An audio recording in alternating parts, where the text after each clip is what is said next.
West Nile TV, lighting up the region.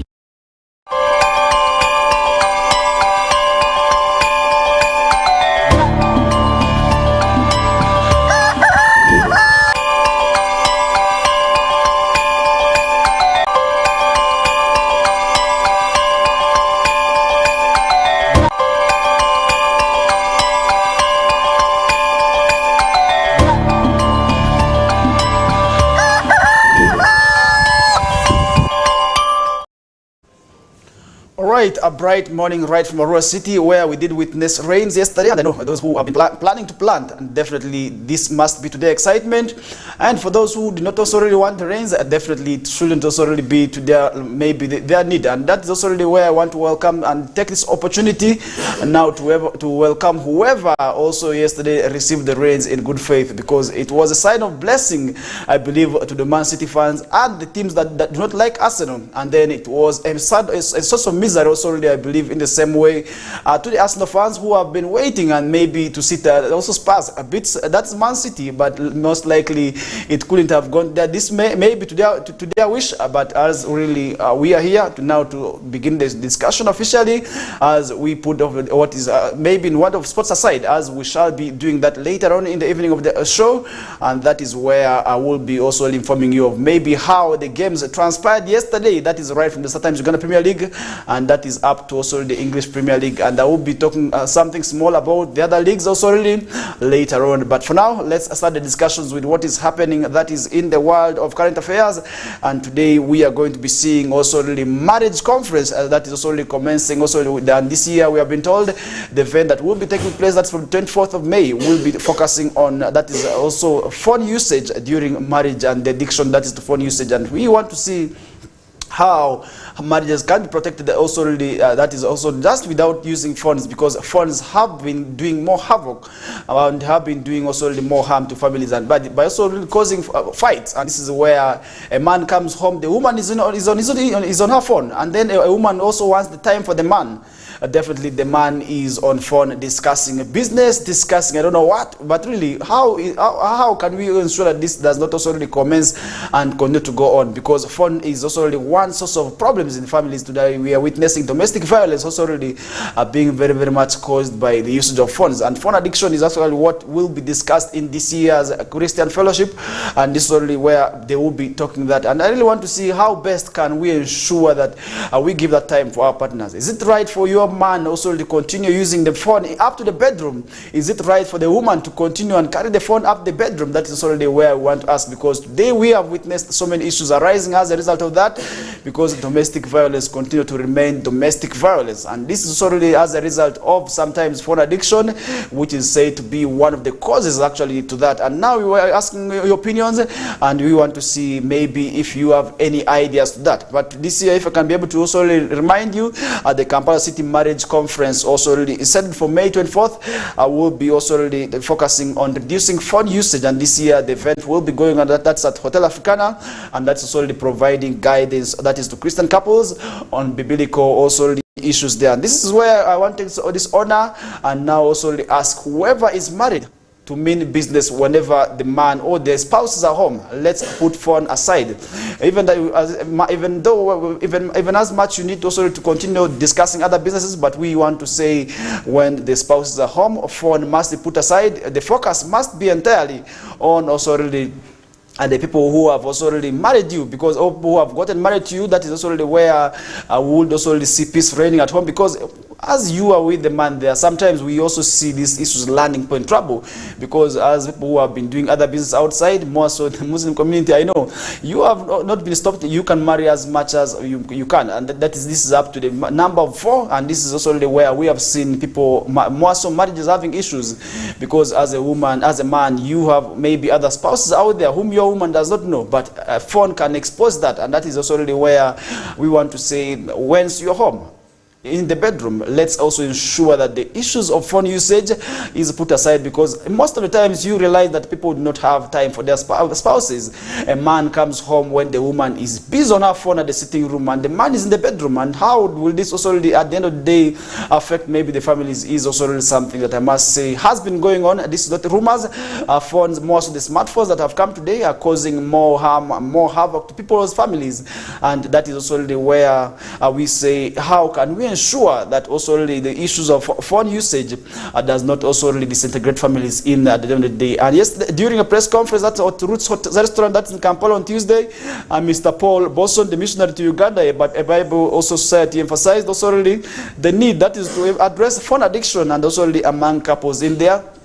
As he mentioned, excessive phone usage that can also lead to that's neglecting responsibilities with marriage, ultimately also really causing relationship issues and even breakups in there. And these are things that are also really going to happen. And we are saying this is the reality, as Mr. Boston also highlights the impact that is of long working also hours on communication within marriages, also leading that to cases of divorce. He stressed the importance of commitment, also really self-sacrifice, and also really effective communication in marriage. Much as we need phone usage, but how our marriages, you realize that sometimes it is a bit much distant, and that is where we are seeing people also having gaps in communication. Once also the marriages are affected by communication gaps, and then definitely there will be also issues arising. And how can we ensure that these issues are put aside? Definitely that is where the marriage conference will be also focusing very much on. And the Vice President of the Bible Society, Reverend Canon Dr. Rebecca Nyengehes, emphasized the need for improved premarital counseling.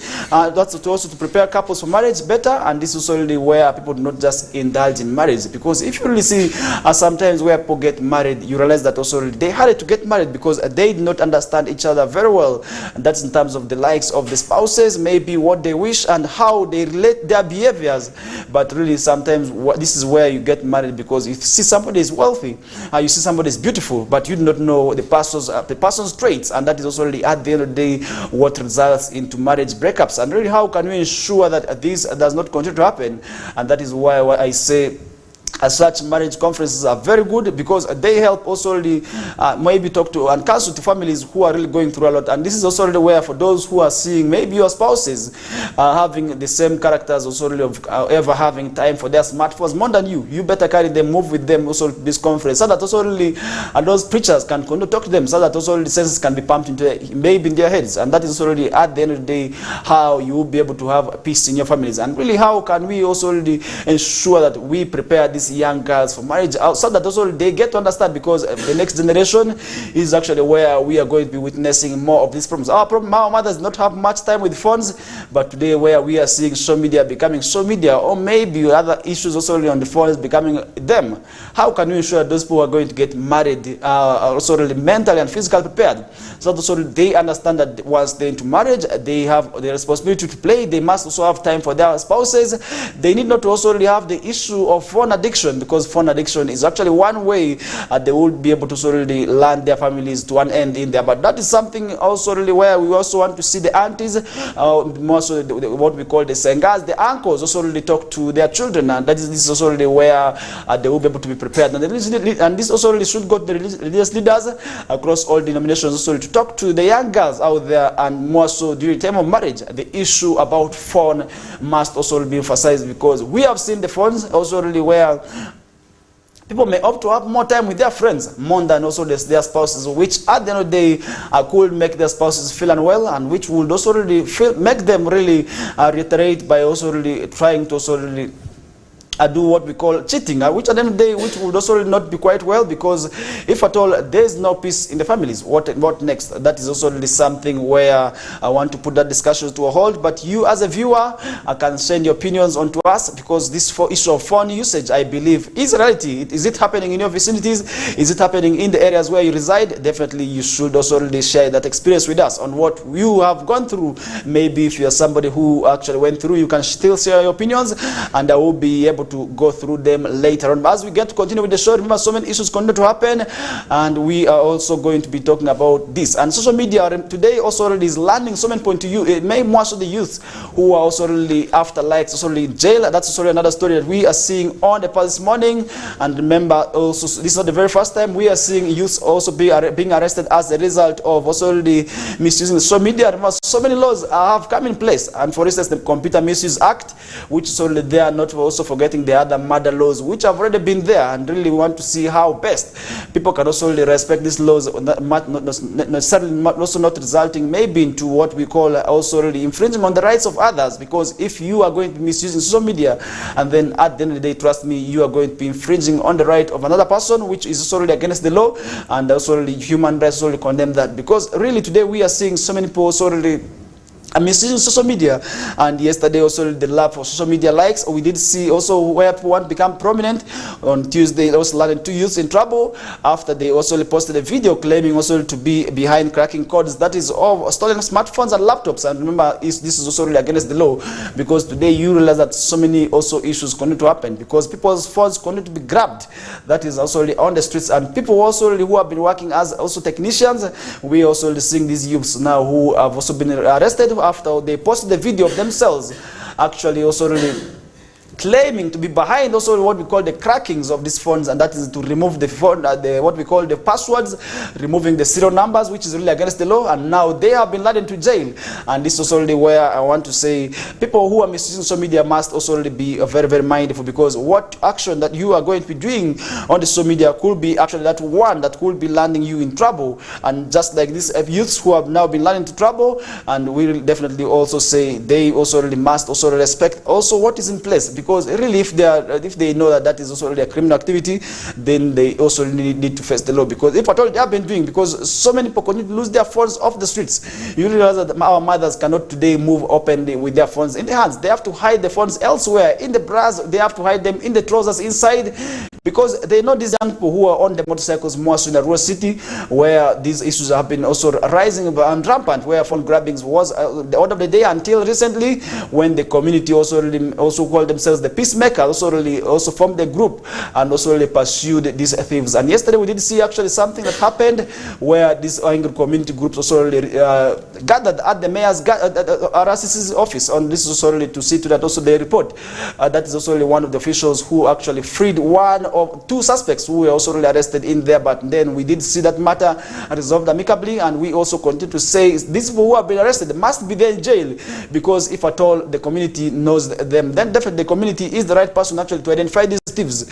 And that is where we say those who get arrested must not be freed, because as they come back to communities, they will also be continuing with their dubious act, that is of also terrorizing, which at the end of the day is not right well. But we want to say these matters must be addressed, because if they are not addressed, and then definitely we are going to be seeing these issues continuing. Because if really the issue about phone grabbing, then where do these people take the phones? It is through maybe to these such youths who are also really doing what we call the breakings of also really these phone passwords and the emails, so that no tracking is done. But really, how can we, what about the person who has lost a huge amounts of money? What about those who have lost their lives? Because sometimes we see these people beating, they are also really, they are culprits very, very much, and really where we also see them injuring them. And at the end of the day, we have seen also people have lost their lives just because they failed to surrender their phones and their laptops. But really, how can we ensure that people also really get to understand the use of social media? Much as you need the likes, much as you want to become famous, but is it worth landing in jail? These are also really questions that must be lingering in your minds this early morning. And investigators have estimated that the worth of the handsets also recovered within the same period was also really said to be 1.5 billion. That's so often criminals would open phones and also really gain access to their victims' bank, and also really mobile money also passwords in there, and then they withdraw the money at the nearest also really banking agents there, which also really has also really been attributed to that. Then definitely these are things really we also want to say must also really be addressed. And he said that he has software that cracks open codes and deletes also really serial numbers in there, and police often also really struck phones, stolen phones by the original serial numbers, and once they have also been altered, it becomes quite difficult for police and other security agencies to continue tracking these phones, and that is why most of the cases just die like that, and police also has nothing to do, because after people reporting the cases to police, but there's nothing done, and people at the end of the day blame police for being incompetent, yet also there are people who jeopardize the process at the end of the day, and that is why we are saying these matters must be addressed, must also be addressed. And for those who are doing that exercise, maybe also should desist from that practice, because it is against the law, and that is also really where they could be able to land themselves in jail, which at the end of the day, which would not be quite well. But what we are saying is people must respect the usage of social media, must also work within them, also the compounds of the law, because if you are going to be working outside the law,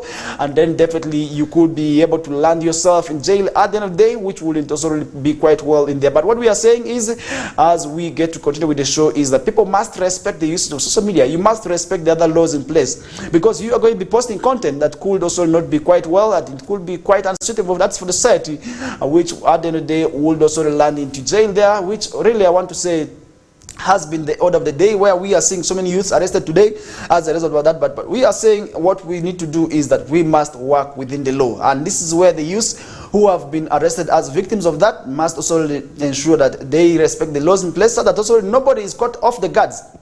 And also really, nobody should also really be caught off the guards. Also really, much as you are doing what you're supposed to be doing, but really how do you do it? Then that is also really the question we are asking this morning, as police often track phones, and most of them also stolen phones aren't recovered, and this is also information we are getting there, because they just disappear like that. And according to police also, thieves stole mobile phones also at hands, that is also worth 506 billions. That is from 7,311 victims last year. That also really posted a significant 6.8% increase. That is from 2022 report in there. And in the viral video, we did see the suspect also said he in charge of unlocking passwords, and called also really, that is from stolen mobile phones.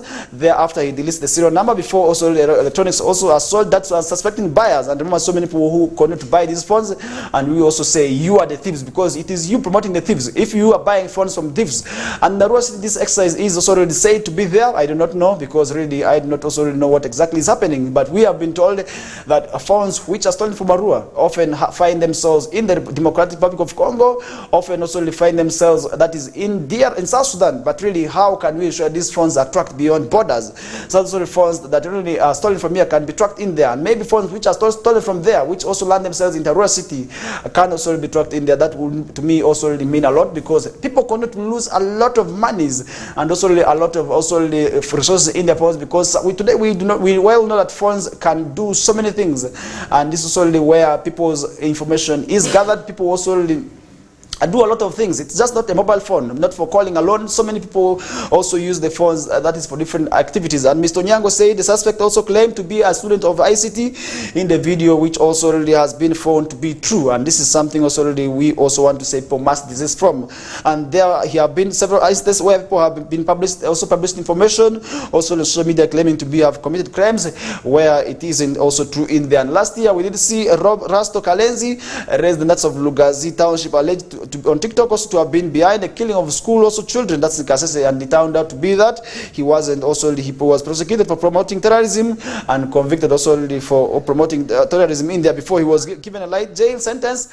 And he also claimed to have done also get likes on TikTok, because really TikTok is actually where we are seeing a lot of these issues also really arising, because so many people feel that is the platform that could easily get them also the likes and followers. And really this could be the truth, because if you really see TikTok where people also really see more so those who have the viral videos. And why are these issues arising? Because of the opportunities that lie within the social media, where people also really feel after getting the likes, they can be employed as maybe influencers. They can also get the opportunities as people who are also going to be also ambassadors, and that is why they feel they need the likes and they need the followers. And at the end of the day, they also really want to get the followership and the viewership by all means.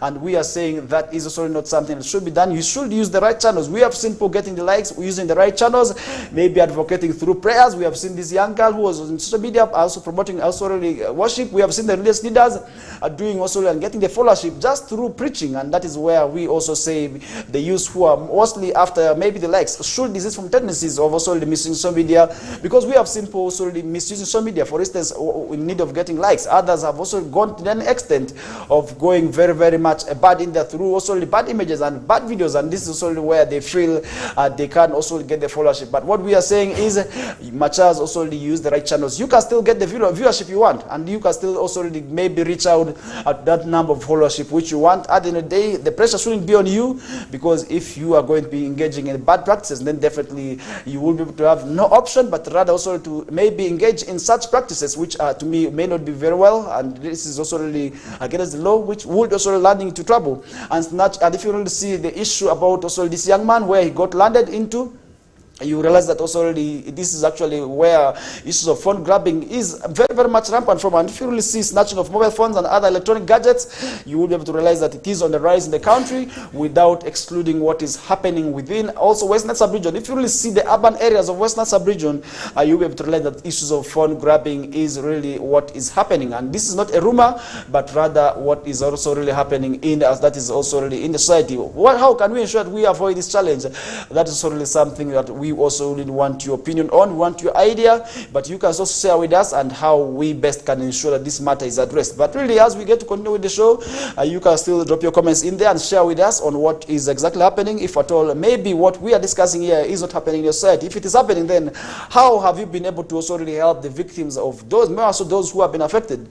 This is in relation also really the issue about phone grabbing, the laptop also that have been there. That is also really why people have been told not to be able to move with the valuable gadgets. That is also really in the buses. If they are told they are in the buses, let them not leave them behind, because thieves can also take advantage of that. And that is where we are saying Apple must also ensure that there is vigilance also really in terms of social security. Those who are moving on the phones definitely also really must ensure that this matter is addressed.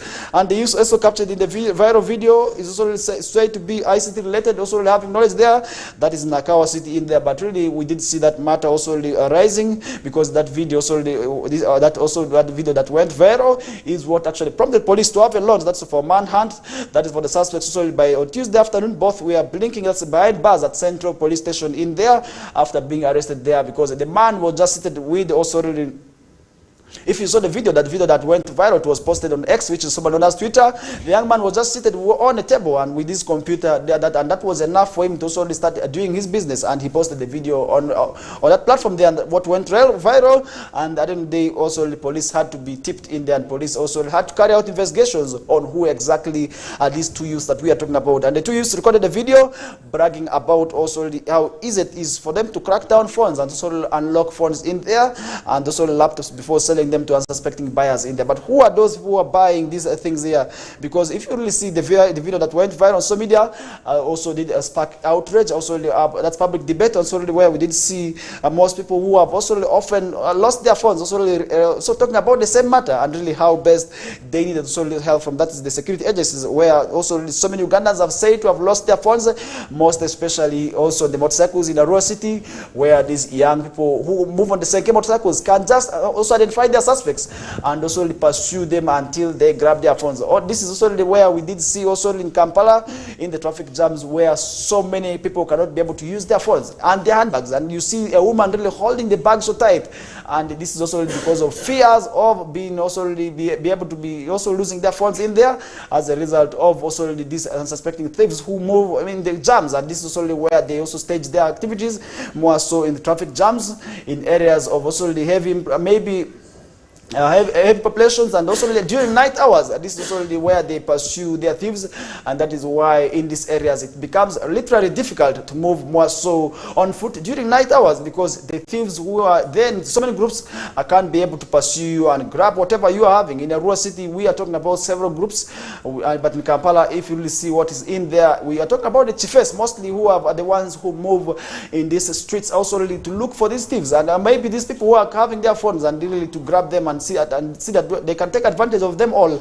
And that is why we are saying people who are also maybe behind this must be arrested and must be brought to book, because it is an illegal activity which is really unacceptable. That's before the law in there, because really much as we are saying phone also really breaking is very bad, but if the password also really forgot the password, and this is where also they can also get help. They could be able to get help, but really it could also be through the right channels. Maybe first of all through reporting first of all to police, and then that also really matter must also be addressed maybe through first of all having a police reference, which would also really guarantee them now to carry on with that business, because we have seen so many activities going on in that nature. But really, how can we ensure those who have lost their phones, those who have lost their wallets, those who have lost their laptops can be helped? Because at the end of the day, we have seen so many people losing that is their valuable goods in the hands of these unscrupulous persons, more so those who do not want to work, who take advantage, that is also really loitering through the taxi parks, through also really other areas where they also really want to identify, and then they, after grabbing, you see them running, and where they take the phones.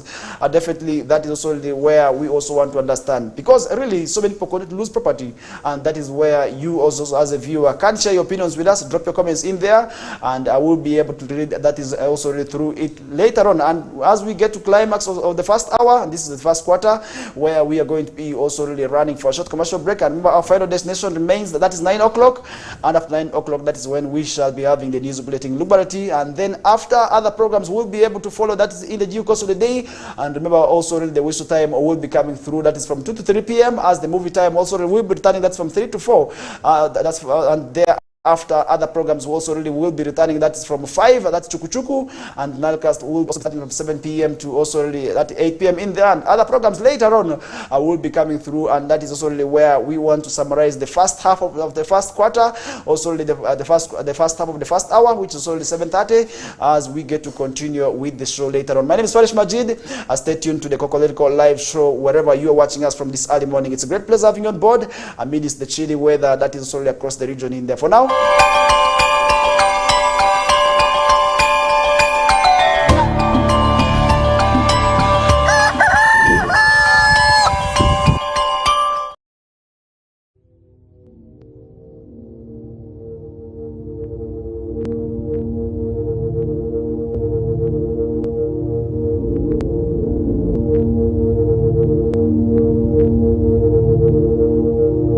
West Nile TV, lighting up the region.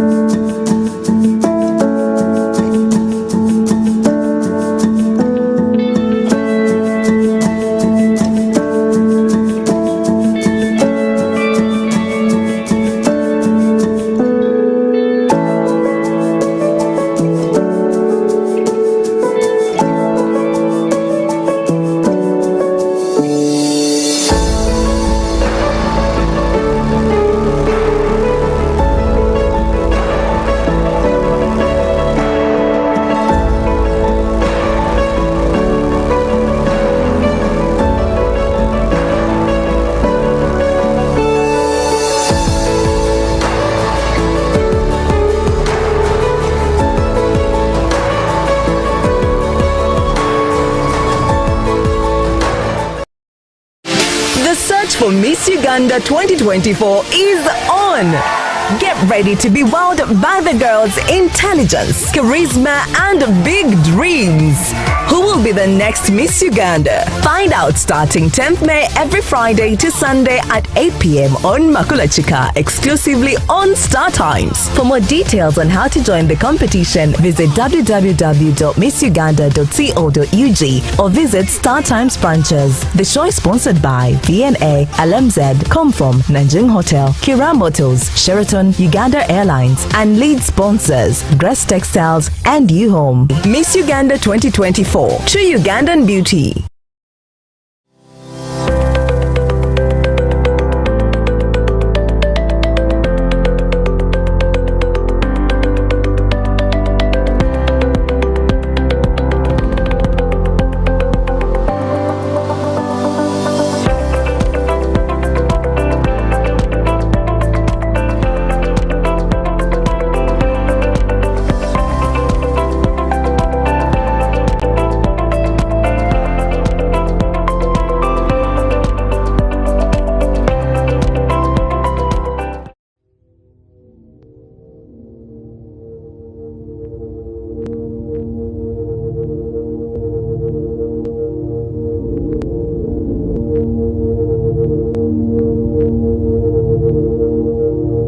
West Nile TV, lighting up the region.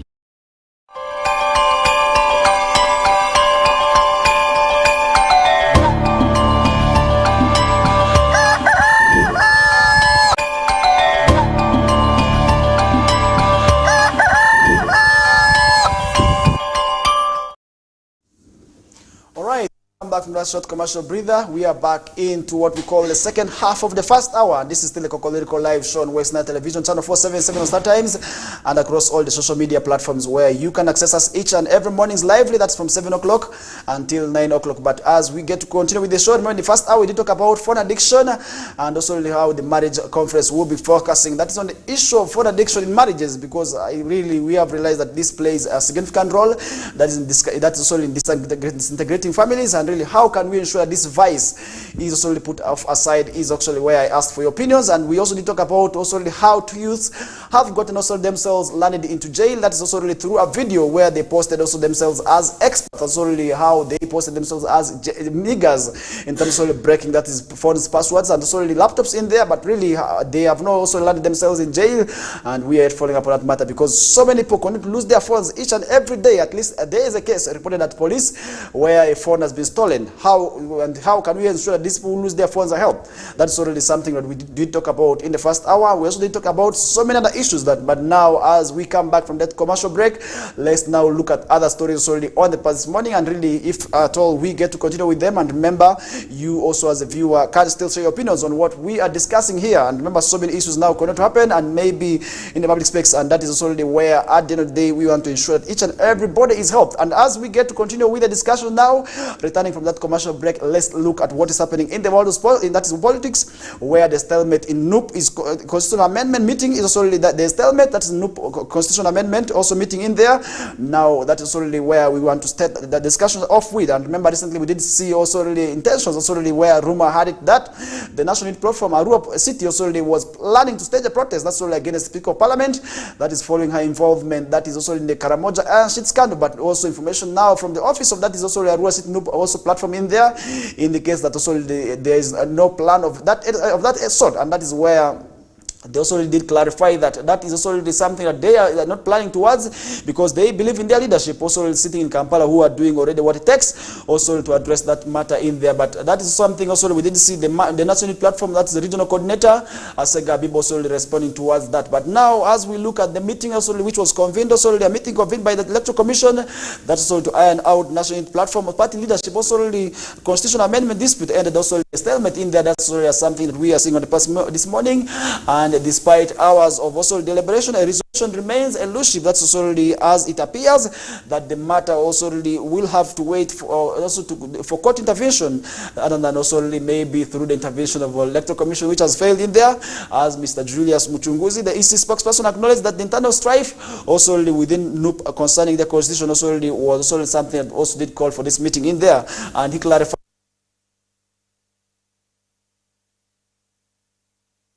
appropriate, that's to proceed with also what we call amendments or intervene also in ongoing legal proceedings in there. And Muchunguzi emphasized also the adherence, that's sub judice also rule, highlighting also the EC's commitment to weigh the court's verdict also before taking further action in there. And we did see also the NUP's also David Rubongoya, who is the NUP Secretary General, also really expressing a skepticism regarding the EC's stance, also labeling it as a state-sponsored sabotage, and that's also something that they are not appreciative of and they do not have trust in. But also despite the challenge, NUP remains that's also really resolute, also vowing to address the issue through legal channels while continuing with their political also spars in there. And this is something we did see happening yesterday. But really, how can we ensure that the fight that is also really in the National Unity Platform Party is addressed is also really something we also really want to ask your opinion on. We want to seek your ideas, because how can we ensure that this matter does not proceed up to 2026? Because if we really see 2025 today, we are also seeing politics actively engaged, and those who are eyeing the flags already campaigning and doing what it takes. So that's already they take up the flags of the different parties. But that indicates that we are not far away from what we call the primary elections. And really, I do not know how this will also greatly impact on the political parties, because if you really see what is happening in there, it's not only happening with also National Platform Party, it's also really happening with the other political parties. Look at FDC, where we also seeing the party members also disintegrating. Where will this put the position at? Come 2026 is really something that, as a viewer, you can also share your opinion on how best can they ensure that this matter, which we are talking about, does not also proceed to that end, maybe to that time. Because if you really see 2026, we are not very far from that, and that is where we are going to be having the next elections, that's general elections for the country. But by 2025, we shall be having what we call the primaries, and that is also something where we may see a lot of issues happening, and these divisions, I believe, will also have an impact. That is the outcomes of the results. And how can this also, maybe the opposition members unite, so that these fights, these intra-fights do not continue up to, or maybe the general elections, because these are intra-fights. These are not also really fights that may be between this political opposition group and the other one. It is also within themselves. And how can they ensure that they address these issues within themselves? That would also mean quite a lot for me, because I want to understand that these also have structures. Maybe they have laws. They have their own constitutions which they must have respected. And really, if at all, where a member also goes wrong, how can we ensure that we bring them back without necessarily also really costing the party? Because if these fights continue to happen between, for instance, if I'm having maybe a fight with a colleague, and that colleague also is having a hatred towards another, how will this be able to maybe impact on the organization which we're talking about? Because if you really see what is happening within NUP, today, this is where we are seeing also really fights, more so those also where we have been seeing maybe these fights also really being clearly manifested, that is through the Dirty Money saga, which is also in the opposition, and here we did also see the Commissioners Awards, that is with NUP, and this also means to me a lot, and that is where we also really want to seek your opinions. As the viewer, you can share with us, and that would also quite mean a lot as we get to continue with the show. And remember, so many issues continue to happen, and yesterday we also did see government settling bus operators, also park management, also dispute. And this is something I must also really understand. Are suspended, that is the increment that's of loading fees at Namaiba and Kasenyi bus terminal until that's also June 13th. In there, and ordered also the bus operators that had also quit their route charts to protest, also to return with immediate effect, and that's also something that we also did see here. And remember also, whereas Karuma is not allowed for these heavy trucks, more so buses now that had been also using the route now have to pass, that is also through Para, what we call the Machison Falls National Park, and this was also something that came in a lot of challenges, and so many bus owners had actually declared the exorbitant fees. And now we are seeing the government of Uganda also really coming out clearly, also really to now sit down with the bus owners. And could this also really mean that we now want to see the prices of this bus costs also reducing, because we didn't see them complaining, first of all, of what we call high fees, and then secondly, also the fuel prices, which also did arise in there. But how can we ensure that these matters are solely addressed? That is also something that we also want to seek your opinion. As the viewer, you can share with us. And the decision communicated by Mr.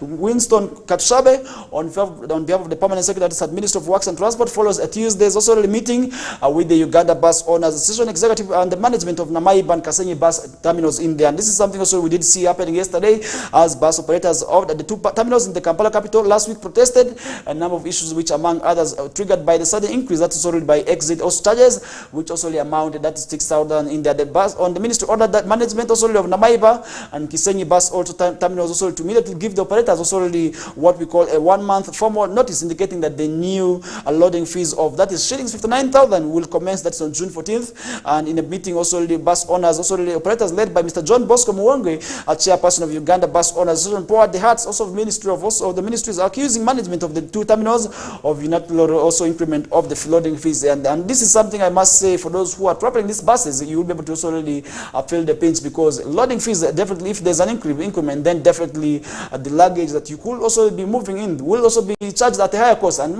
for those who had been carrying small envelopes, at least we knew it is also just 10,000. For those who had sacks that could be able to fit maybe in the boots, it could just be like 10,000 at most. But really where we are seeing increment, that's really maybe by the Ministry of Works, definitely this is also going to be having an impact definitely on what we call the traveler, maybe somebody who wants to send the goods here and there. And today you realize that most of the goods, for instance, in the rural city are coming, that's from Kampala city, and this is where most of the traders could actually face the challenges and face the repercussions, but what we are saying is that the traders also must now work within also the relevant authorities and see that also no increment is done. And this is where we expect the leadership of the bus owners also to also ensure that this does not also come, and this also comes to pass so that also this matter is well also resolved in the much as we need the taxes, much as we need the money, but also let us mind about those who are mostly the final people. And this is where I want to say, if at all money is going to be increased, then definitely it is going to affect whoever has been receiving parcels, whoever has been sending luggage. Definitely that will also mean a lot to them,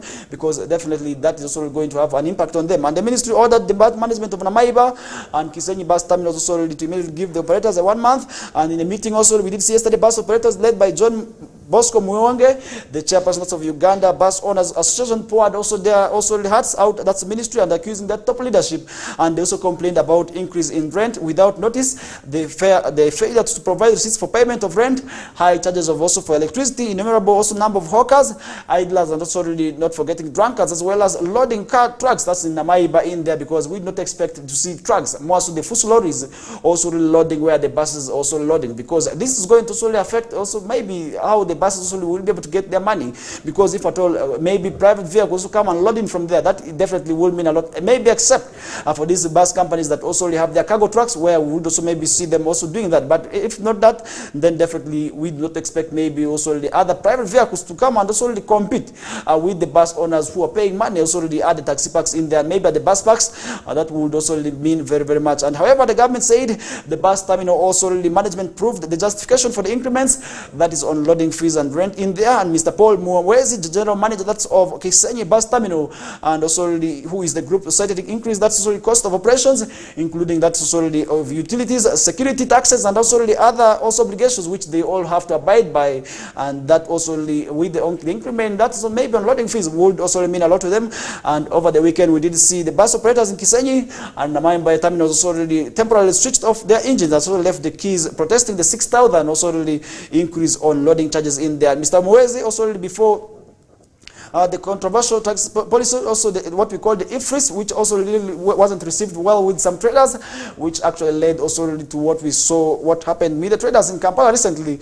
But what we are seeing is that the government of Uganda, through the head of state, also asked these people to continue using the IFRIS system, much as these traders also had the allegations of, first of all, making double payments, and then secondly, the issue about requiring knowledge for that. Also, we didn't see also the president, His Excellency Yoweri Museveni, also echoing out his concern on the same matter, saying those people must respect what we call, and they also have to ensure continuing with what we call the tax obligations, because it is surely our mandate as citizens, as taxpayers, to continue paying the taxes in there. And we also, maybe the traders also have to continue using the IFRIS, because it is through the IFRIS system where they will be able to file their tax returns and also pay their taxes promptly in there. And this is something also we didn't see them, and what remains is for them to be trained. And I believe for those traders mostly who are poor, not go far with education, training would very, very much mean to them, because at the end of the day, somebody who does not have the knowledge, first of all, use of a smartphone, and then you are telling them to pay the taxes through the IFRIS system, and definitely this person is going to be crying out, because if at all that is not the case, then definitely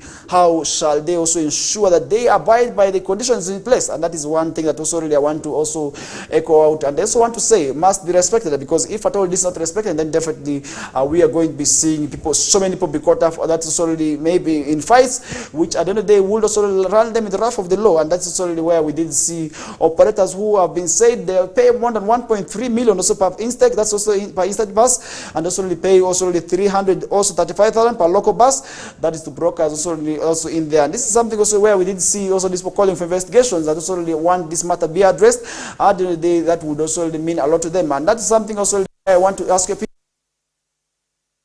Remember, so many issues continue to happen in the country, both good and well, and that's something also where we also seeing. And remember, recently we did see also ICC coming out that also Joseph Kony would also be charged in absentia, but now the clarity has also come, that is through the register of ICC, saying that Kony will not be charged, that's in absentia. He has to be first of all arrested, and that is also when the International Criminal Court, that's already will be coming in, that's also to see to that also now he will be able to also be charged in, and also already in there. And that's when we came in, that's from Registrar Oslavado Zavala Gila, who revealed that also really Joseph Kony, the wanted leader of the Lord and Army group, also will not be tried, that's in absentia in there. And first of all, who will be tried physically, that now the clarity we are receiving in there, because this has actually drew in so many people's debate also, where some people were asking, what if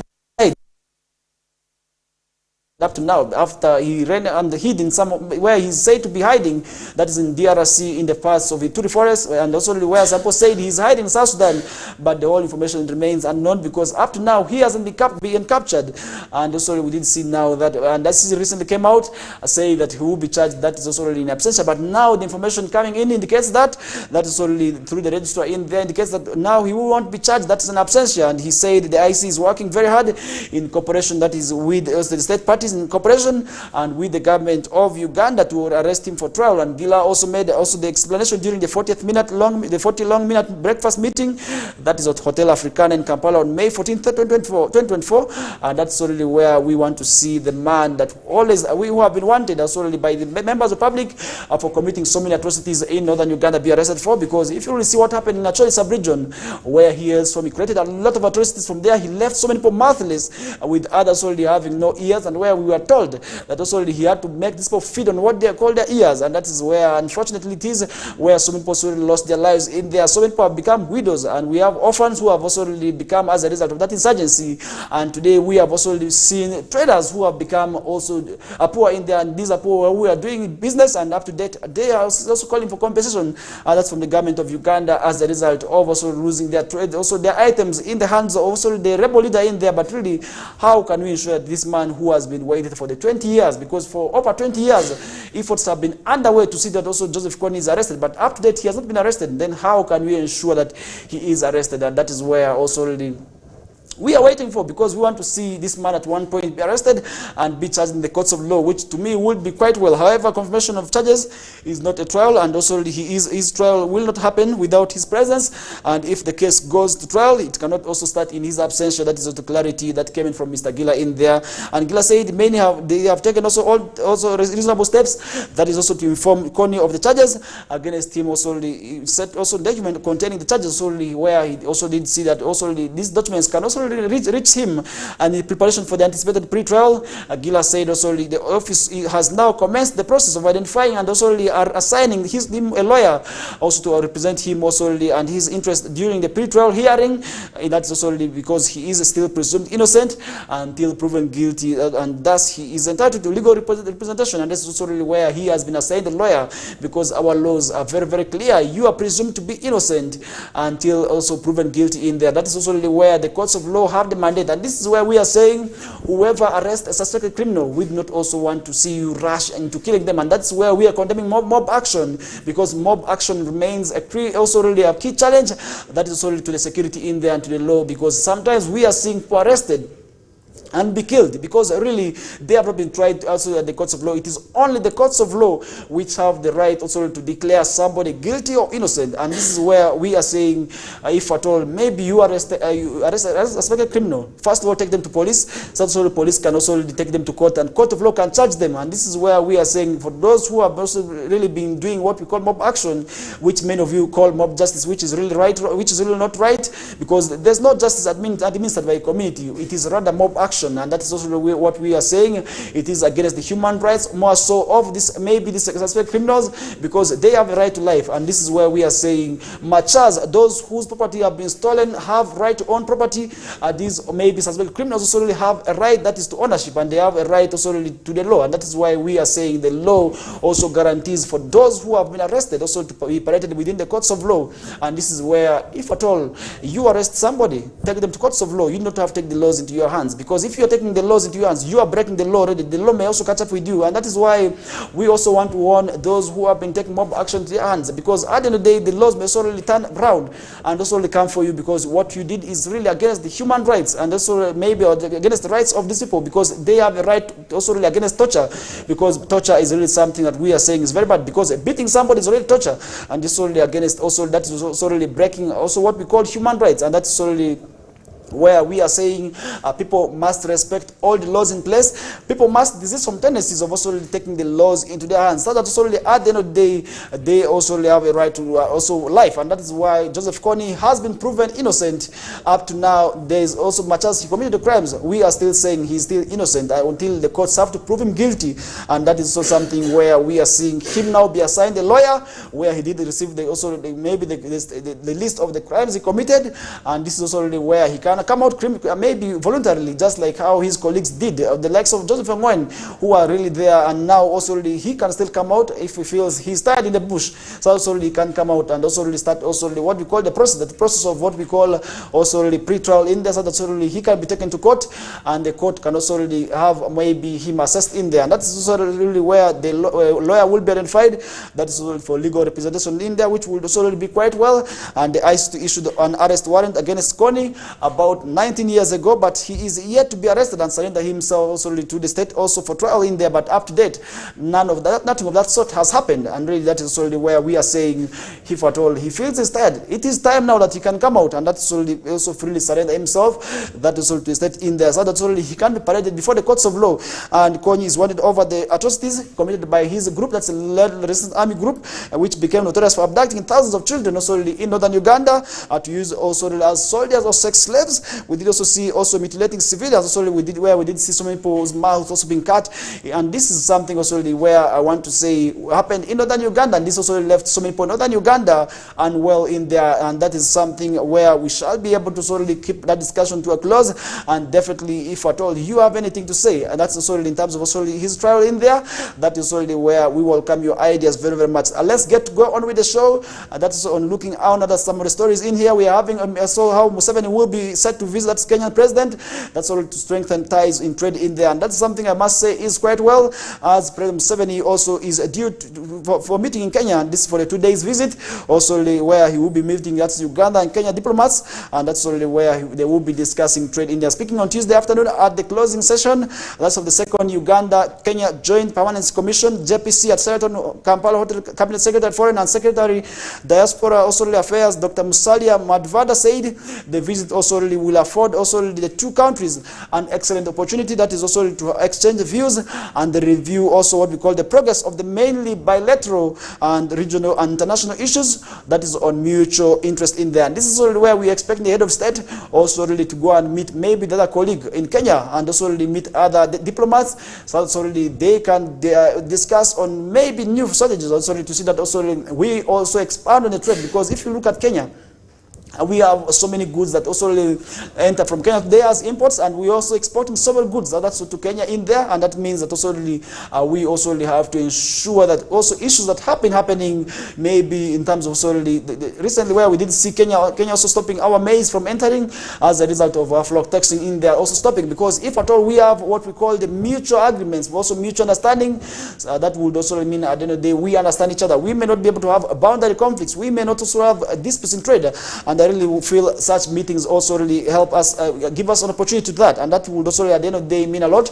And the JPC opened on Monday with the technocrats, that's from the two countries reviewing the outcomes. That's the first JPC, and which was held in March 2019, and this is something at the end of the day which I really feel will be quite well, and that is something at the end of the day I really want to seek your opinion. And he added that also so many issues will also be discussed in there, and the trade facilitation through eliminating non-tariff barriers across boundary, also reaffirmation and security or tops also the agenda of the second JPC, where the issues of security must also be discussed in there. And the meeting also climaxed, that is also with the signing of 9 MOUs, that's in areas of that's what we call mutual cooperation between the two countries in there. And this is something also we want to see also be addressed. At the end of the day, we want to see how Kenya, which is also part of the East African community, also really very much relating with Uganda, and that should also stop there. We want to see more of that happening. We want to see also relationships stretch very far. We want to see how maybe these bilateral unions also can be fostered in between Uganda and Kenya, between Kenya and Tanzania. That would also mean a lot, and that would also strengthen the bites, so strengthen the relationship that is within East African states, as we are talking about East African Community Day, which is already coming up, and we want to see that also be actualized. We want to see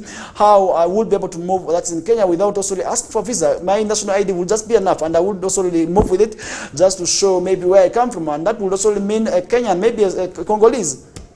should be able to just move in Kenya, maybe move to Kenya freely, move to Uganda freely, and the same currency, which at the end of the day, which is the ultimate goal, which to me I feel would also help address the calamities and maybe address the challenges of illegal fuel, also be actualized in there, because we want to see a same currency, which will also mean the same, and that would also maybe help the countries develop at the same pace, because we are also seeing that most of the countries going to lag behind in terms of also differences in the values of money, and the same maybe money cannot be mean a lot. The money of South Sudan could not be having the same value of as much as maybe that's the same of Uganda, and then the same Kenyan currency could not be having the same value as of Tanzania. So I think to also have a same currency would also mean quite a lot, and that would also mean a lot, and that is also where we expect this to also have the issues about East Africa and community also be addressed in such meetings, which to me would also mean quite a lot, because at the end of the day we want to see East African community dream be actualized, because so many leaders over time have been talking about East African community. We have also heard about it as we are growing up, and really, but I believe we are getting closer to that, because most of the countries now are joining what we call the East African Community Bloc, and I really want to say that is where we are also expecting them to work towards, because if you really see what is happening, and then definitely today where we are talking about Pan-Africanism in Uganda, where we are also seeing our head of state very, very much interested in the issue of Pan-Africanism in there, because really the way to go as Africa for us to develop is Pan-Africanism, and that is also really why we must also ensure that we talk about also the issue about East African community. And Kenya has on several occasions blocked, that is Ugandan agricultural products, and that's only something we did see, including that's powdered milk and eggs. We also did see maize being blocked from entering into Kenya. That's also really as a result of aflatoxin in there, and the two countries also witnessed months that's also really of economic interest after Kenya also authorities denied their Ugandan counterparts access, that's for petroleum, that's infrastructure, forcing the latter to kick off, that's with the new petroleum also really through the state-owned Uganda oil company. That's also really something we did see, because most often the time we had issues with our neighbors Kenya, that's in terms of trade, but I believe also really with such engagements, that is where we are going to be putting those differences aside. At the end of the day, we shall be talking one language, which is development, and which also really will mean also really a lot to the head of maybe to the nations, which, for instance, what we are talking about in Kenya, because as Uganda we are landlocked, definitely we also really need Kenya, because they are the ones that have access to the port, the seaport, and that is where also maybe goods from Europe first of all have to pass through, and that is where we are saying these matters must be addressed. And that does summarize that discussions as we come to the end of the first hour. Stay tuned to Western Television. My name is FARISH Majid, and this is still a Kokoliriko live show on Western Television. We bounce back shortly. That is from the commercial break.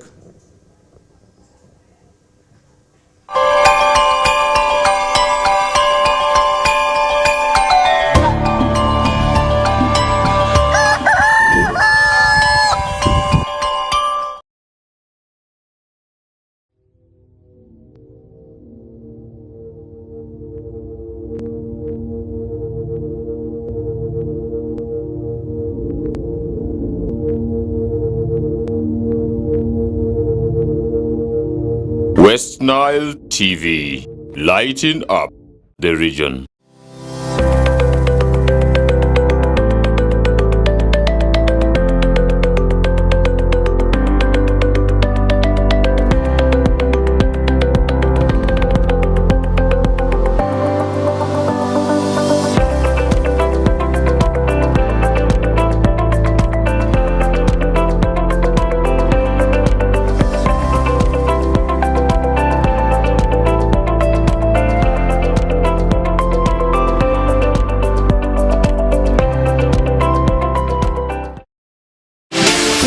For Miss Uganda 2024 is on. Get ready to be wowed by the girls' intelligence, charisma, and big dreams. Who will be the next Miss Uganda? Find out starting 10th May every Friday to Sunday at 8 p.m. on Makulachika, exclusively on Star Times. For more details on how to join the competition, visit www.missuganda.co.ug or visit Star Times branches. The show is sponsored by VNA, LMZ, Comfom, Nanjing Hotel, Kira Motors, Sheraton, Uganda Airlines, and lead sponsors, Grace Textiles and U-Home. Miss Uganda 2024, true Ugandan beauty.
West Nile TV, lighting up the region.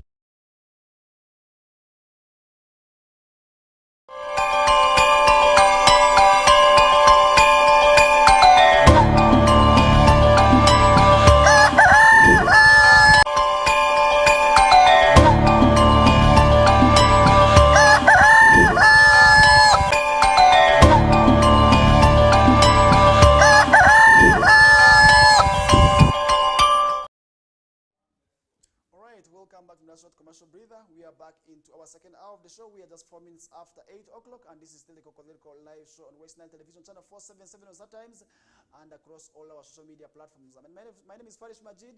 It is a great pleasure having you on board. In case you are just joining us right now, today is the 15th of the month of May, and that means also we are already 2 weeks into the month of, that is what we call May, and that means we are just also left with about a fortnight and some days that is already to wind up with the month. But then the question you should be asking yourself out there is, how is the month continuing? That is also really very, very much important for you to also really share your ideas and also really expound on some of the issues that continue also to happen in the region in there. But as we get to continue with the show, remember so many issues continue to happen across the region, and that is why we also want to seek your ideas. We want to seek your opinions on what is exactly happening, and that would also really at the end of the day mean quite a lot. As we get to continue with the show, remember so many issues continue to happen, and we shall be able to keep you reminded up that is also really of what is happening in the region and also really across the world in there. Because as West Nile Television Kokoliriko live show, we not only limit our discussions to what is happening in the region, but of course what is happening across the region, and that is where you will be able to access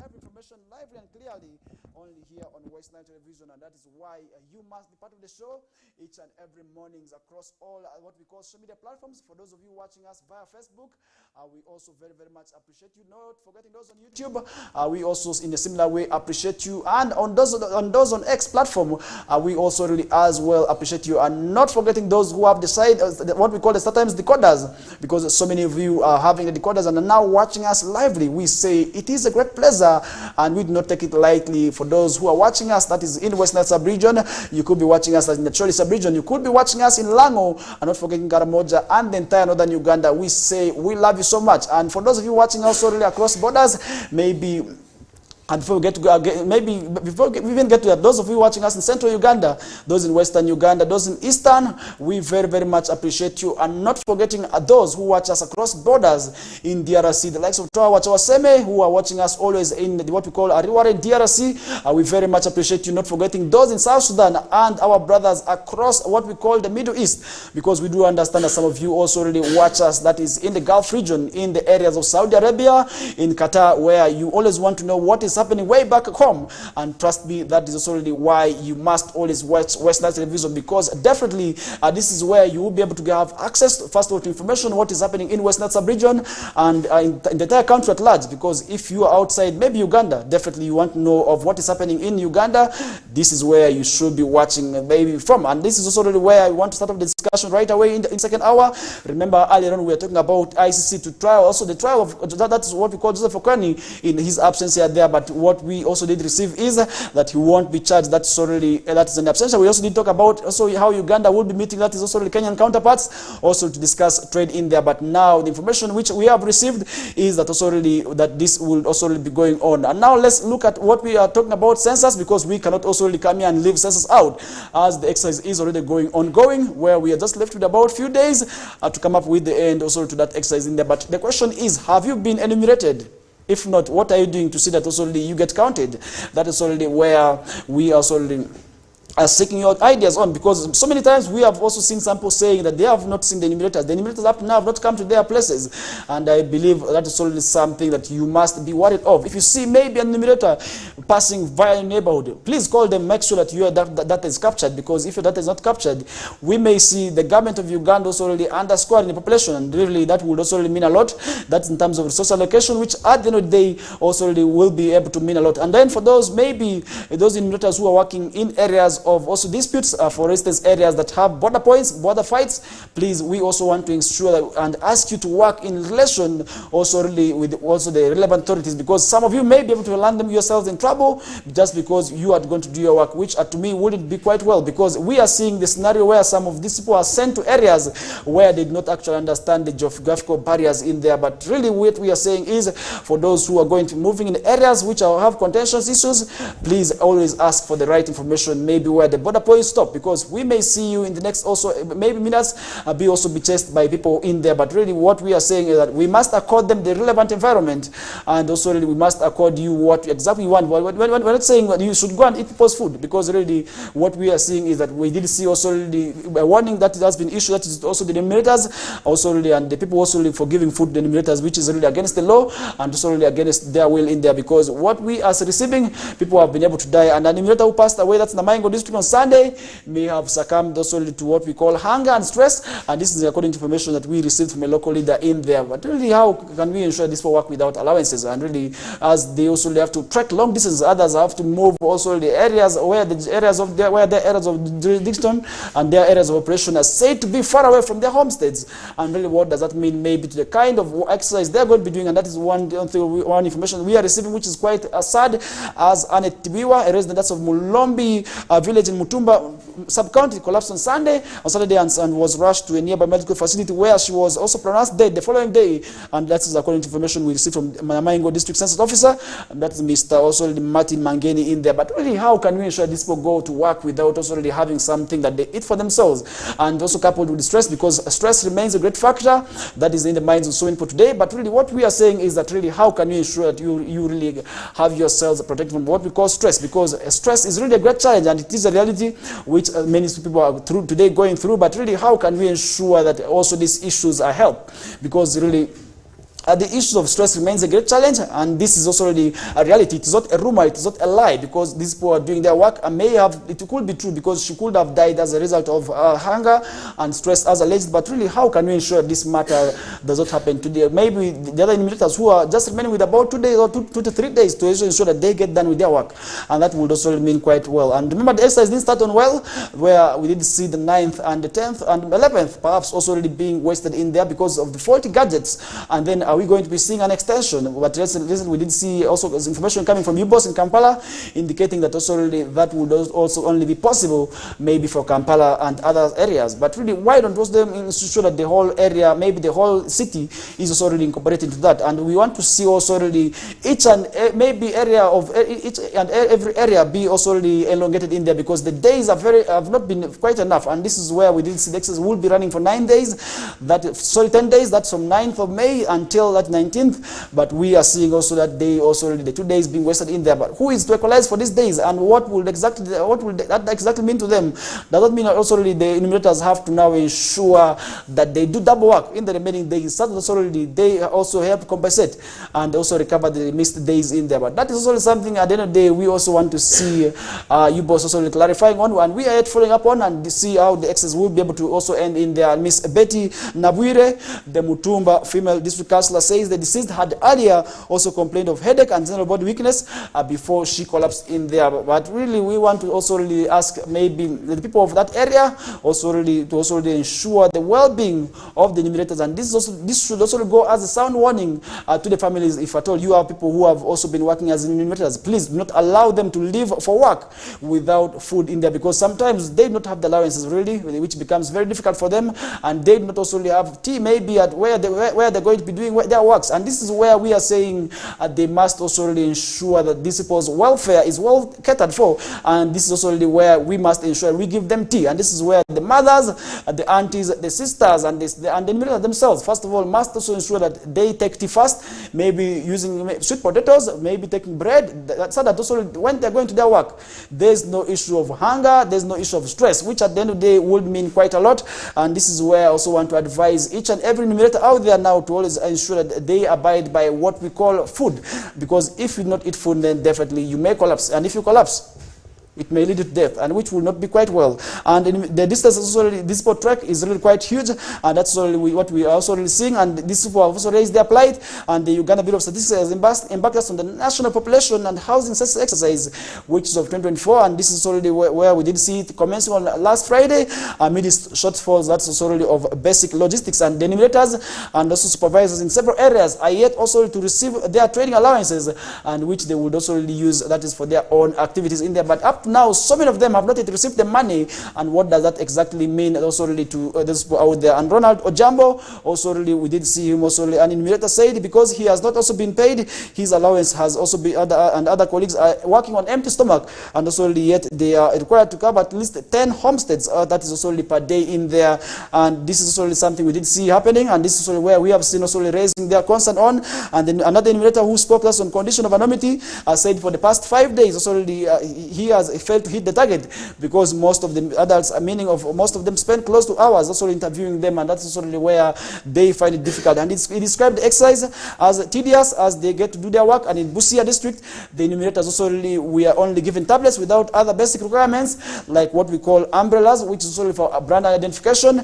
And then secondly, they were also really working brave, also without also really, they have to track the distances also really with their tablets, with their gadgets also really, which is becoming difficult. And what does that mean where we are seeing the rains returning? Because today at least we did see rains last night, and I don't know what it will mean during daytime. Thank God it happened after maybe them conducting the exercise. But what if it happened during daytime and these people have not yet received the umbrellas? And what will this exactly mean? And that is why we are saying these people need to receive the umbrellas, let them receive their allowances, so that also really they can be able to do their work also really diligently in there. Because if at all these people are going to be working with the way they are doing their work, trust me, the output is definitely also really going to be affected, and not so many people also really going to be counted in there. So we may see so many households be left out in there because of these challenges. And I really want to say we are not praying for that, but rather we want to see also really these people also really be helped in there, so that also really nobody is definitely left out. And I say nobody, more so the enumerators and supervisors can also really be left out in there. As we get to move on with the show, let's look at some of the stories happening elsewhere.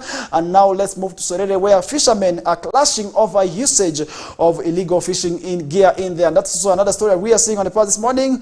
And some sections that's of fishermen in Pingiri, Karamajong, also the landing site, have clashed amongst themselves also over the use of, that's what we call illegal fishing gear that have been also banned by the government of Uganda. And I must say this is quite well, and if the community can now understand that also really the usage of this illegal fishing gear that has been also really said to be behind what we call maybe the fishing of immature fish is done, and then definitely that means the people understanding why the UPDF has been operating on the water bodies. And I really want to say we must also ensure that the people who are going for fishing must also really ensure that they must also first of all also really regulate themselves, first of all through usage of what we call the recommended fishing gear, so that so they are not engaged in running battles, what we call with the UPDF, more so the Fisheries Protection Unit, so that already at the end of the day each and everybody understands why and what exactly they need to do.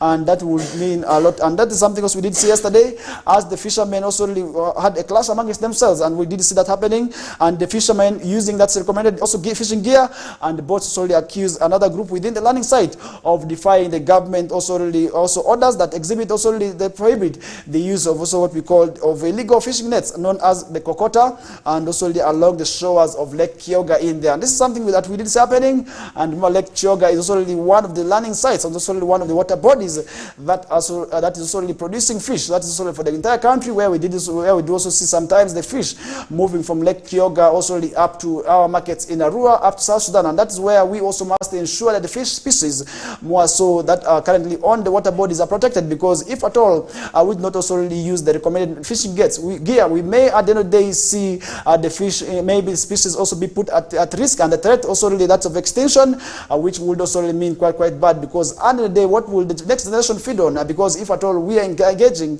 and indulging practices of also really empower, so maybe catching the fish that is immature, at the end of the day, we are going to be seeing ourselves running, that's in running battles, first of all with the security agencies, and we are going to be seeing arrest and impounding of these vehicles that also have also immature fish, and at the end of the day, that would quite mean bad, and for the fish traders, that would also really mean to them a lot, because we want to see each and everybody be involved in the money economy, and today the government of Uganda has put a lot of emphasis on the socio-economic transformation, and which we also really have to ensure that which, as we are striving towards, we must also really, respect other policies that are in place, and this is mostly to the fishing communities. We must ensure that we use what we call the recommended fishing gear, because if we are not going to be using that, at the end of the day, we are going to be seeing the wrath of the law, and we are going to be seeing ourselves be arrested by what we call the Fisheries Protection Unit, that is of UPDF, which is the body that has been undertaking what we call, that is also really ensuring that what happens on the water bodies is actually what is within the law. And then the day, we may not be able to have accusations, and what the community has started is actually what is going to be leading also to those issues where people have been having doubts, that's also really, and having mistrust, that's in the security agencies, and that is also really something at the end of the day which would mean to me a lot. And Mr. Silva Otubu, boat owner of the Pingiri Karabajong landing site, stated that the continued usage of illegal fishing gear by also the size and number of the fishermen is unfair also to those who use the recommended fishing gear, mostly also which has been recommended by the government of Uganda through the Fish Protection Unit in there. And this is something also we are calling upon people to also really abide by, as Ms. Helen Anyindu,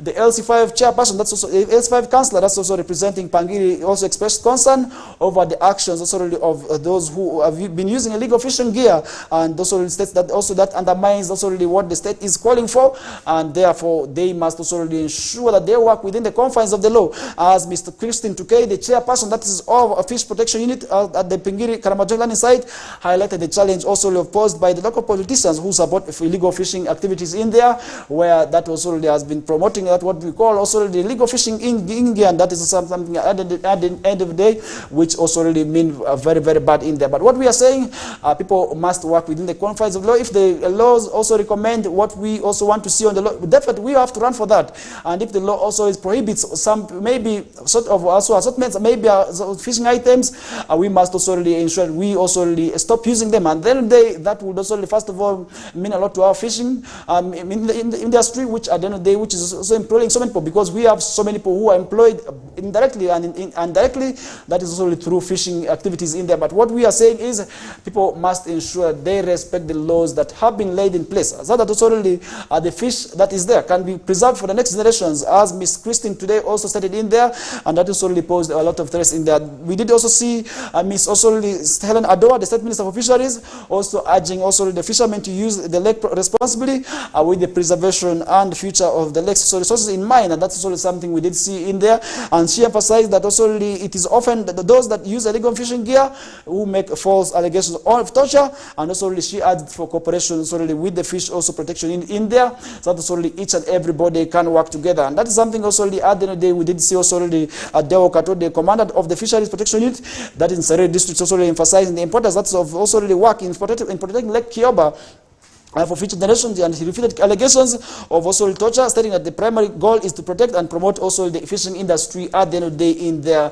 And I don't know what you think about that. This is also mostly to those who live along also the fishing communities, that would also really be quite well. And that is also really where we also want to see these people also really have the right recommendations. And just like maybe the Fisheries Protection Unit, which is the body mandated to ensure that the activities happening on the water bodies is quite well, and UNBS, which is the body that also really ensure that the products that come onto the market are also really that not have harm. And now we are seeing the body receiving a new executive director, and this is none other than Kwesigwa, who has also really been appointed as the new executive director, that's of UNBS in there.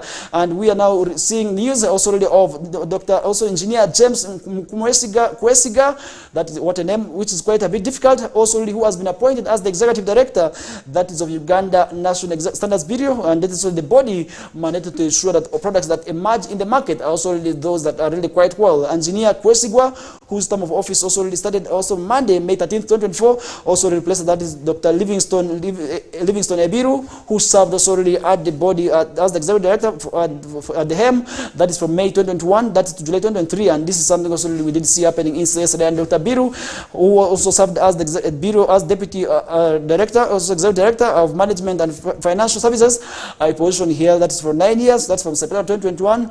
That is also 2012. Sorry, that is from September 2012 until also September 2021. In there for 9 years, he has been there, and that means that he is not coming to a new environment. He understands exactly what is happening with UNBS, and we expect also the final outcomes of what we maybe comes into the market is actually one that will not be able to harm maybe the people, and that just like his predecessors, I believe he is going to be doing also really a commendable job, because he replaces somebody, I believe, who did his part, and that is why he is also coming with new boots. At the end of the day, we expect him to play his cards well, and that at the end of the day, that is something I also want to call upon people who are mostly establishing factories to also really ensure that they first of all seek the recognition, and they also really the final also really recommendation by UNBS. That to me would also mean quite well, because at the end of the day, that will help avoid issues.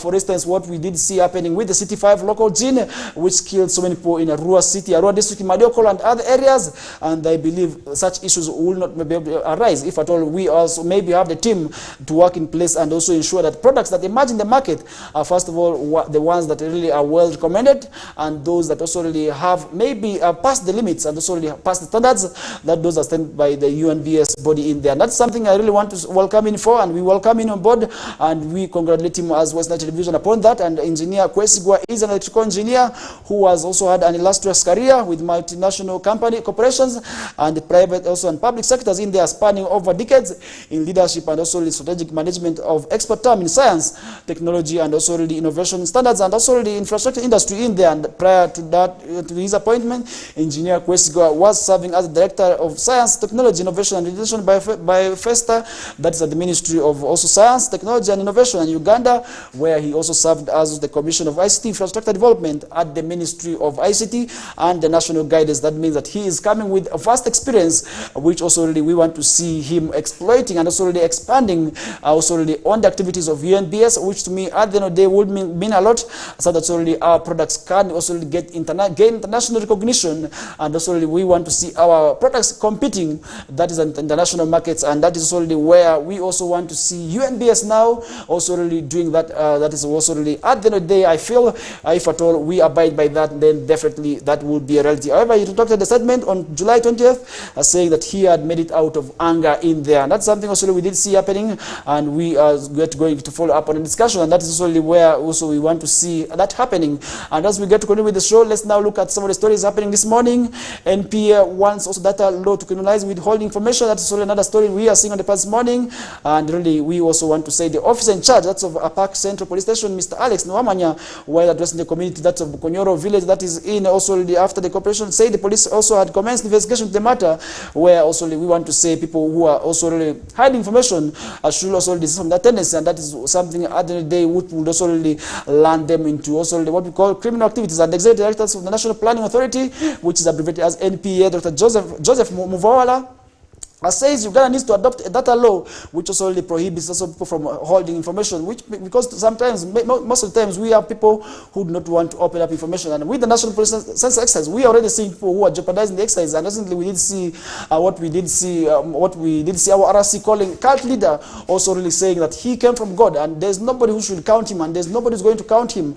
And we did also see him be arrested in there. But just like that man, I believe so many people out there who are withholding information, that is only where it becomes difficult, and where we also seeing criminal activities happening. Sometimes it also becomes very much difficult for police to also get the information because people are withholding the information, and at the end of the day, that means also really a lot in terms of security, and that is why we are saying people must desist from tendencies of withholding information in there. Dr. Muvawala proposed this while being inaugurated also really by a team that's from Uganda Bureau of Statistics at his home, that is also in Kivubuka village, Jinja North, also the city in the division of also in the division in there. And this is something also at the end of the day want to say must also ensure that also we must ensure that also the data law is also happening. And where is that information coming from? Dr. Mavola say that NPA has learned that some government heads also are withholding information from enumerators, warning that such people also will be held accountable. And that is also where people also become very difficult. And this is quite common, more so in terms of ownership of property, where people become very much rigid and selfish with that information in terms of also giving maybe what exactly they own. And that's why they keep it private. And that is why the data law would also mean a lot. And that is something I want to call upon the government of Uganda also needs to look into, because sometimes we are seeing this exactly happening. Not only in Jinja, it is also really happening across the country, where more so who are holding the offices become very much rigid with sharing information.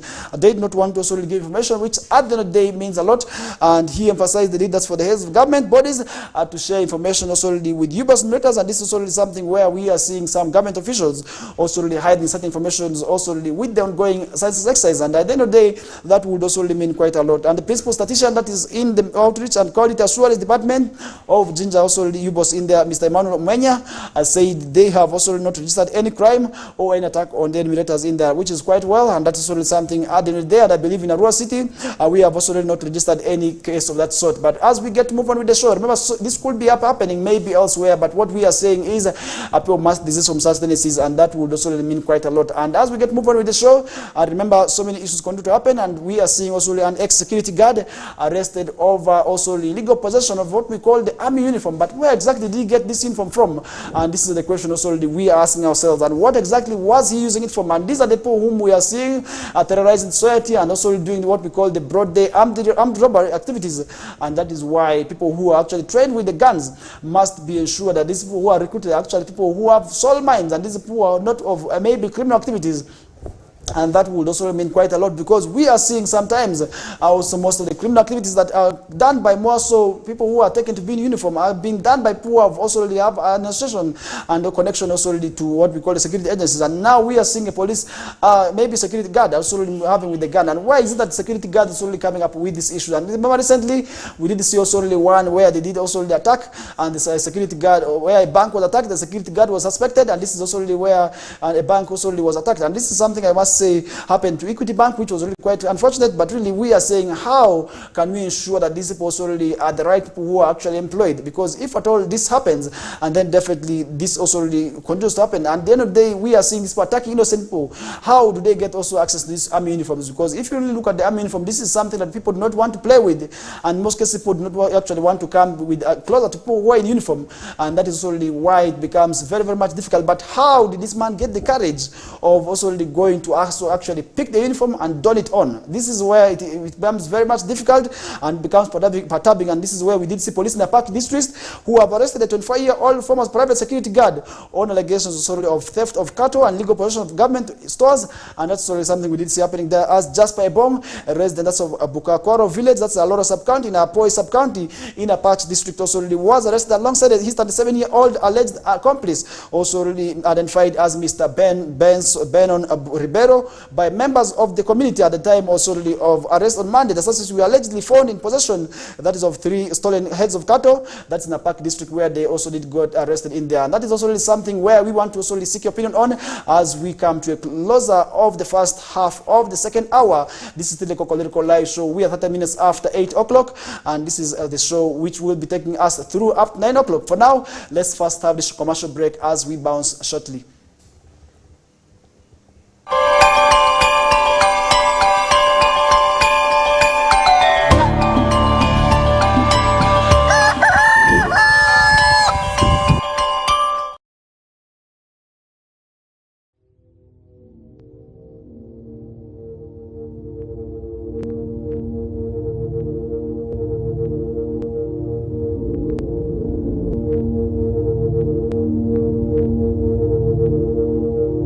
West Nile TV, lighting up the region.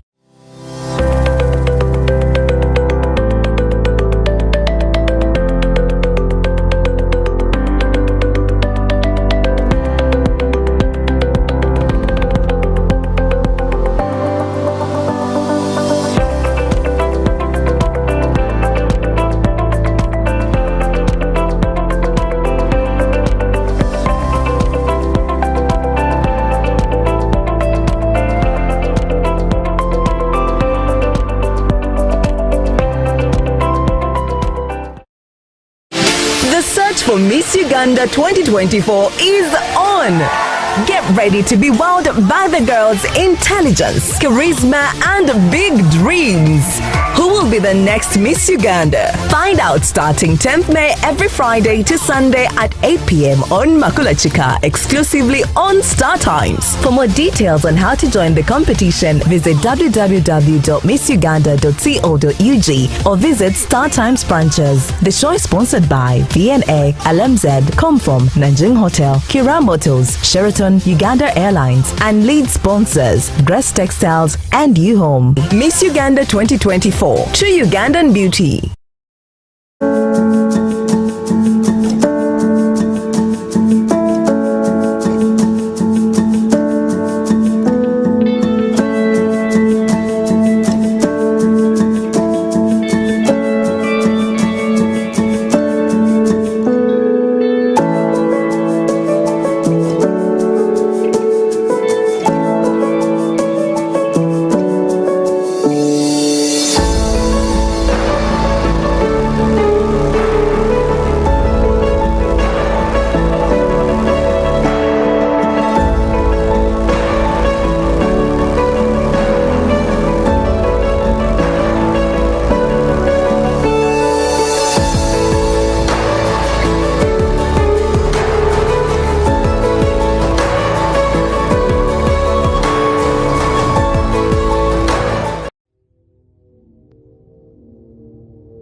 West Nile TV, lighting up the region.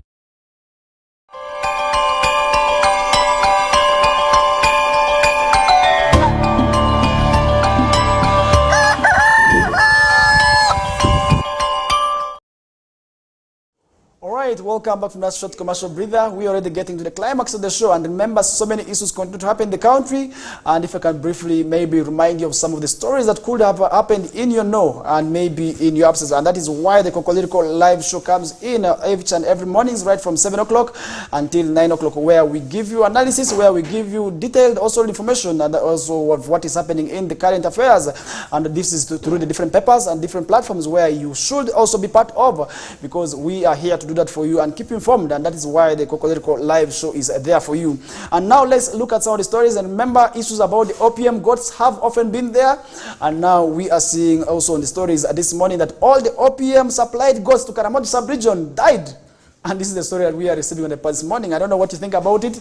As members of the Parliament, Public Accounts Committee of Parliament, also abbreviated as PSC, have accused, interdicted also under Secretary also of the Office of the President, also Prime Minister, of causing also financial loss of over shillings 19 billion. Also really when they procured that is 73,000 goats also really for Karamoja, which have since all died in there. But really, how possible is that? And how maybe what kind of quality of goats we are actually supplied in there? This is the kind of question also really somebody should be asking themselves, because if at all they supply the 73,000 goats now, and by now none of them is into existence, what did that mean? And that means that also really maybe perhaps the animals that were supplied were not also really the ones that are suitable for this kind of weather, but really where was the gap, and who was responsible for what we call the supply of these goats here is actually where we want to understand, because we are receiving now that information that now all the goats died, and this came after officials also from OPM. We are appearing what we call the before the PSC to answer also to the audit queries that's of the financial year of 2022-2023, as reflected that is in the Auditor General's report in there. And the financial year 2022-2023, government issued that is sharing 39 billion. Although that's for the procurement of goods, so that they could also be distributed to the people of Karamoja, so as to transform their lives in there. And according to Auditor General's report, that is of the year also under review, 107 beneficiaries were sampled also really to go. That's also get the 1,310 goats worth also really 472 million in there. And one of the MPs from Karamoja told the committee that also the animals have all since died, some rustled, and hence not meeting also the government intervention also really of transforming the livelihood of the people of the region. And that is where it becomes quite unfortunate, because the government of Uganda today is actually doing that to also ensure that also each and everybody gets to live that is within the money economy, but where we are seeing people actually also really not utilizing what the government is intended, becomes quite unfortunate, because that at the end of the day will make people people to also continue talking about negatives. At the end of the day, yet the regime also has its own positives, and that is where we say people must ensure that that also happen. But then the question also, the weakness could be that also those people who are entrusted by the regime are those who actually do not know what exactly to do, and that is why at the end of the day such issues continue to happen, and that is where the weakness also comes in, because if at all you are giving me that task, yet I do not understand what exactly I'm going to do, it becomes difficult, and that is why such weaknesses can be able to arise, and at the end of the day, the blame work will continue, and the MPs accuse the Public Accounts Committee, also really, the MPs on the Public Accounts Committee, sorry, accusing also what we call the interdicted undersecretary, that is of the OPM, also of causing that financial loss in there. The MPs are querying also really the procurement of, that is what we call the 35,164 iron sheets, that is for the various also really regions, including that's Busoga, Teso, Luero, Bunyoro, and Northern Uganda, but we were also really delayed to be distributed without any justifications in there, and that's something also we did see happening, as the MPs are also really have also fixed also really a report also really to also really address that issue in there. But the MPs are demanding for the audit also really report from the Auditor General about that also the shillings 8 billion that was used to buy the iron sheets, that is also really to be supplied for the Poor of Karamoja as an affirmative action, and the PSC also queried, that's also queried by why OPM continue to hold on the money to compensate for veterans in the banks, and the money in question is also shillings 29 billion that was also meant to that is also compensate the veterans in there, and they asked to explain how much was fixed on an account. The permanent secretary in OPM, also Mr. Dunstan Balaba, said he was new in the office, but promised also to immediately write to the Centenary Bank and ask them to provide the details of the amount of money and the amount of the account also in there, because this is where we also want to see transparency, because the PSC is actually one body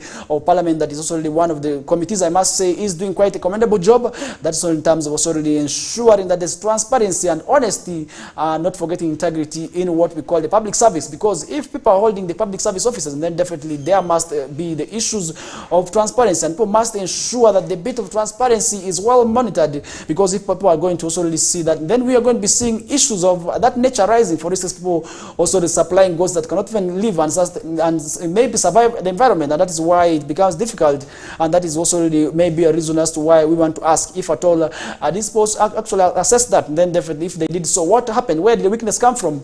This is where also really where we want to close our discussions with. And now let's look at how many people also really on a sudden note, where 5 people are said to be also killed as a truck also plunged into river in there. This is something also we did see in Amuria, where at least 5 traders have been killed after a truck they were transporting their produce in overshot also really in a bridge that is in Amuria district also really, and plunged into a river, and that's after losing control in there. And the traders were on their way, that's to Obalanga Cattle Market, that's in Kapelebiong district, after when they also met also the incident in there. The driver of the truck, registration number UAU, that is a 4296 also lost control as on approach. That's at Alereke also bridge located, that's along between also Abia and the Samuk sub-counties, where also the traders also lost their life in there. And Stella Agudo, one of the survivors, also described the horrific incident, saying upon also Lobun also remained in that language. For those who understand it, definitely you'll be able to know what that also remains. That is also the driver also lost vehicle, also the vehicle was overloaded, and also it will look like a tomb also. That is also where we want to say people must avoid issues of overloading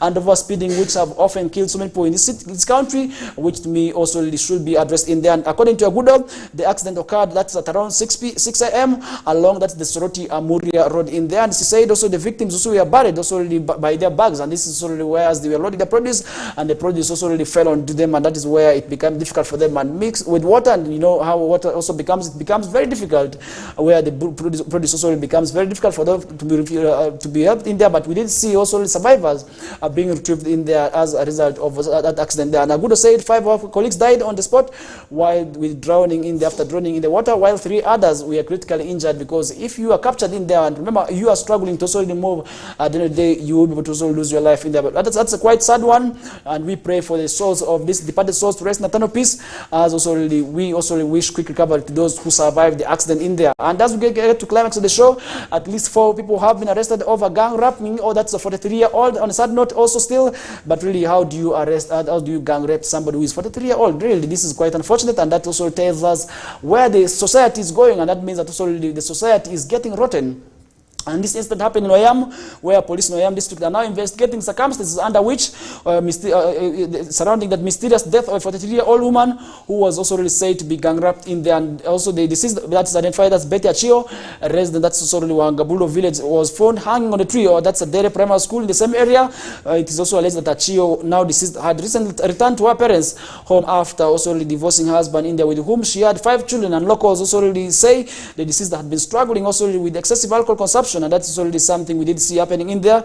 And now also it is believed that these people actually could be maybe as a result of what we call maybe also gang raping in there. And locals also, the North Tioga police spokesman, that's SP Jimmy Okema, also confirmed the incident in there as unfortunate. And this is something also where we did see also the suspects have been also arrested and held at that's at Oyam Central Police Station. And these have been identified as Dennis Adwere, James Akwanga, not forgetting James Otim, and as well as Bonnie Ochen, who have been arrested in there. And that is where we also want to say these people now must face the law, and that is also something that does summarize our discussions. But as always, let's first look quickly at what is happening in the world of sports. And yesterday, I must say, so many shocking results we are registered, and this is where maybe games didn't go in the favor of those people who had actually wanted to win. And that is also something I want to start off with right from the Ugandan Premier League. And this is where we did see also really a sports club Villa, which many people did not think actually could be able to top the league. And today I must remind that Villa, the Jogos, the Cox, are sitting on top of the log of that Uganda Premier League. And this is after yesterday's games. And if you really see some of the games that happened yesterday, we did see title contenders who we also placed in the lead. That is Kitara Football Club losing that to Bright Stars by a goal to nil. We did see Busoga United losing to also Vipers, that's by a goal to 1. We did see also KCA walloping Wakiso Giants by 4 goals to nil. And Barara City was also really able to hold that is Bull Football Club, one of the title contenders, also to a goalless draw in there, as UPDF also really was able to beat Maroons by 2 goals to 1 in there. And Villa was also really able to also tax what we call URA by 2 goals to 1. That was the opposite of what we also did see happening yesterday. And this is also maybe which also led that to table changings in there, where we did see Villa now moving in the first place, Vipers coming in the second place, as Bull moved that to the third place after being on top of the log in there. Kitara moved to 4th place, as KCCA came in the 5th place now. And if you look at the bottom of the table, then you will be able to see that Arwahil, which was already demoted, sits that's at the bottom as Gaddafi comes in there. UPDF also already is at the 14th place in there. And if you see in the 13th place is Busoga United, and this is already how far as that game also did happen in yesterday. And today we shall be having one game that is between Express and Gaddafi, and I will be able to also keep you reminded of the game and the result of the game tomorrow. And yesterday, where the shocking also came in is after Man City also really walloping Tottenham Hotspurs by 2 goals to 0 in there. And this is something that didn't go well, more so with the supporters of Arsenal, who were eagerly waiting for Tottenham Hotspur to actually beat Manchester City in there, but that didn't go to their wish. And that means that Man City also really bounces back on top of the log in there, and that is also really something that now could be able to seal the Premier League for them. And that is something also I want to say it might become very difficult for Arsenal to win the league this season, and that is where we also really want to say next season could be better for the Arsenal supporter fans. Maybe the fans of Arsenal, maybe the next season could be better, and this season was actually, there was an improvement nonetheless compared to last season, but that means also really next season could be better. And tonight we shall be having a game that is between Brighton, Hove and Albion, and that's also really taking on Chelsea Football Club, and that game also will be coming on and later on. And the team, remember the team of Sports Whistle Time, Owen Ezaga together with Linda Suzy will be giving you the comprehensive and detailed analysis of the games come, that is 2 to 3 p.m.